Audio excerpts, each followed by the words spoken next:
السلام علیکم ورحمۃ اللہ وبرکاتہ۔ میں تنویر خالد حاضر ہوں آپ کے سامنے آؤ عربی سیکھیں سلسلے میں مفتاح العربیہ کے پہلے حصے کے 8ویں سبق الدرس الثامن کے ساتھ۔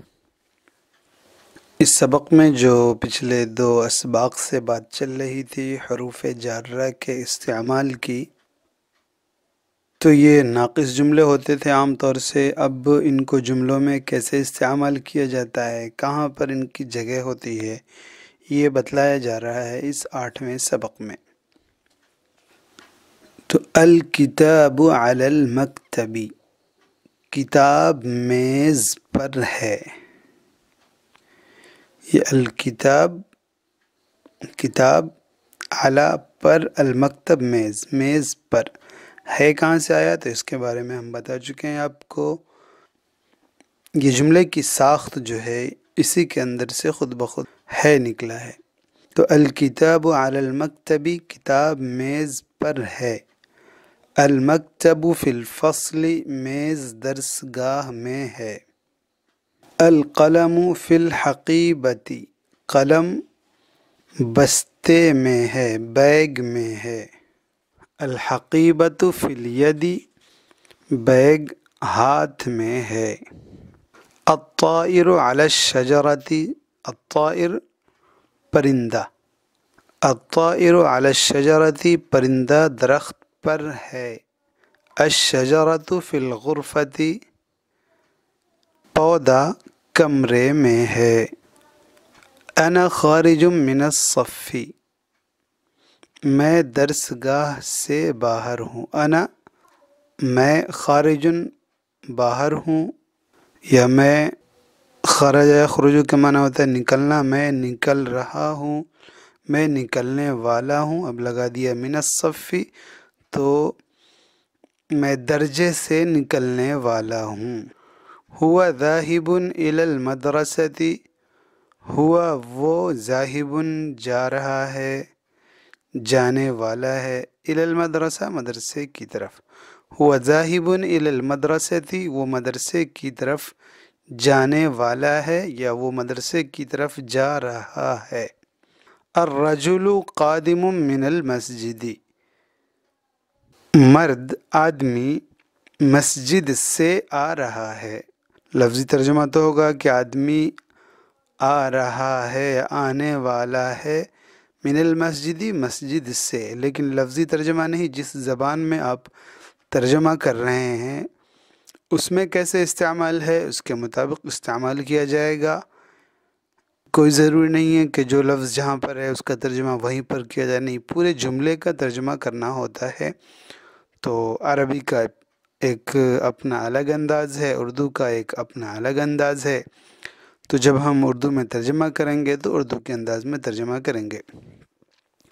رشیدۃ ذاہبۃ الی السوق، رشیدہ جا رہی ہے بازار کی طرف، یا رشیدہ بازار جا رہی ہے، رشیدہ بازار کی جانب جا رہی ہے۔ یہ سب ترجمہ کر سکتے ہیں، اردو میں ان کا استعمال ہے۔ التلمیذ خارج من صف، طالب علم ایک درجے سے نکلنے والا ہے۔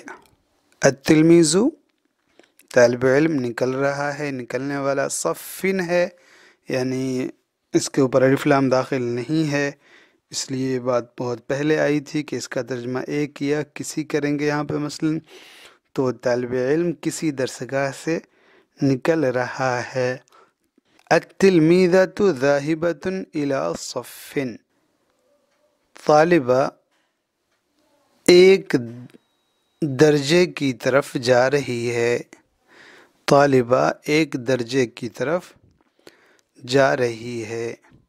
الغلاف للکتاب، غلاف معنی غلاف اور کور کہہ لیجئے اسے، اور جلد بھی بول دیتے ہیں اسے۔ الغلاف للکتاب، غلاف کتاب کے لیے ہے، جلد کتاب کی ہے۔ الکتاب للولد، کتاب لڑکے کی ہے، یہ ترجمہ ہو جائے گا یہاں پر، یہ کتاب لڑکے کے لیے ہے۔ المنارۃ للمسجد، مینارہ مسجد کا ہے، مینارہ مسجد کا ہے۔ المیدان للمدرسۃ، میدان مدرسے کا ہے۔ الکتاب للمکتبۃ، کتاب کتب خانے کی ہے۔ للمکتبہ، المکتبہ کتب خانہ لائبریری، الکتاب للمکتبۃ کتاب لائبریری کی ہے۔ المکتبۃ فی المدرسہ، لائبریری مدرسے میں ہے۔ السمک فی الماء، مچھلی پانی میں ہے۔ الماء فی الحوض، پانی حوض میں ہے۔ الحوض فی المسجد، حوض مسجد میں ہے۔ حوض سے حوض ہی بولتے ہیں اردو میں بھی۔ المسجد فی المدینہ، مسجد شہر میں ہے۔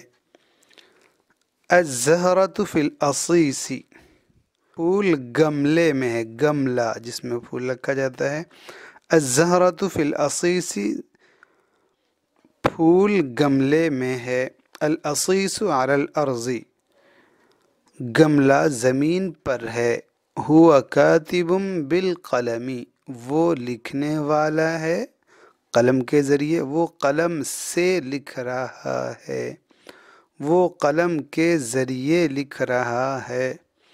ہی کاتبۃ بالمرسام، یہ پینسل سے لکھ رہی ہے، یہ پینسل سے لکھنے والی ہے۔